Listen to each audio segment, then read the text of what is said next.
میں بحیثیت پارلیمانی سیکرٹری تحصیل منسرا، جس طرح کے قاری سجاد شاہ صاحب نے بتایا کہ لور پکھل کے تمام عمراء نظماء نے اپنے استعفے پیش کیے ہیں،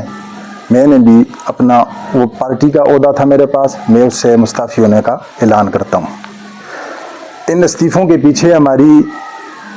کچھ خدشات ہیں، کچھ ہم دل برداشتہ ہوئے ہیں، جس کی وجہ سے یہ انتہائی قدم ہمیں اٹھانا پڑا اور مجبوراً اٹھانا پڑا، چونکہ ہم سیاسی لوگ ہیں، اس جماعت کے ساتھ سیاست کے حوالے سے وابستہ ہیں، تو ہمیں بھی بعض ان فیصلوں سے ہمارے دل کو تکلیف پہنچتی ہے کہ مسلسل یہ تیسری مرتبہ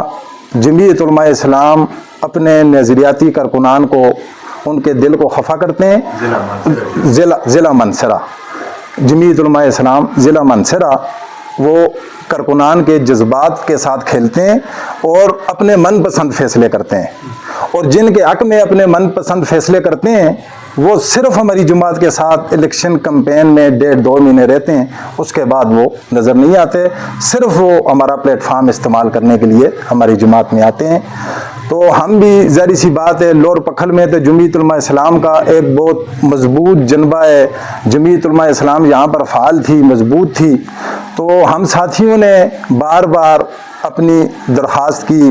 ریٹن لکھ کر دی، اپنے سائن ان کے ساتھ سائن کر کے دیے، زمینی حقائق ان کو بتائے کہ پکھل کی یہ پوزیشن ہے، تناول کی یہ پوزیشن ہے، منسرا کی یہ پوزیشن ہے، تو خدا را آپ اپنے فیصلے کو، زمینی حقائق کو دیکھیں،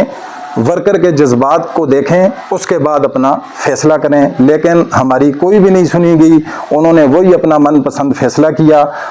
ہم احتجاجاً جس طرح انہوں نے استعفے دیے ہیں، میں ان استعفوں کی تائید کرتا ہوں، اور انشاءاللہ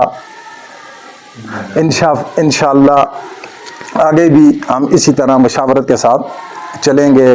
اس میں ہمارے ساتھ، میں تو چونکہ بلدیاتی نمائندے ہیں جو ہمارے، ان کی ترجمانی کرتا ہوں، اس میں ولیج کونسل پانوں سے ہمارے ساتھ جاوید لودھی صاحب ہیں، اور جو کہ وی سی چیئرمین ہیں، چیئرمین خاکی آصف خان صاحب ہیں، اور اس کے علاوہ وی سی امشیریاں سے فیاض خان صاحب ہیں،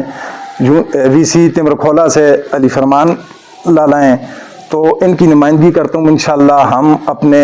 اس لور پکھل کے جو بھی امیر حضرات ہیں یا نظماء ہیں، انشاءاللہ ہم ان کے شانہ بشانہ چلیں گے انشاءاللہ۔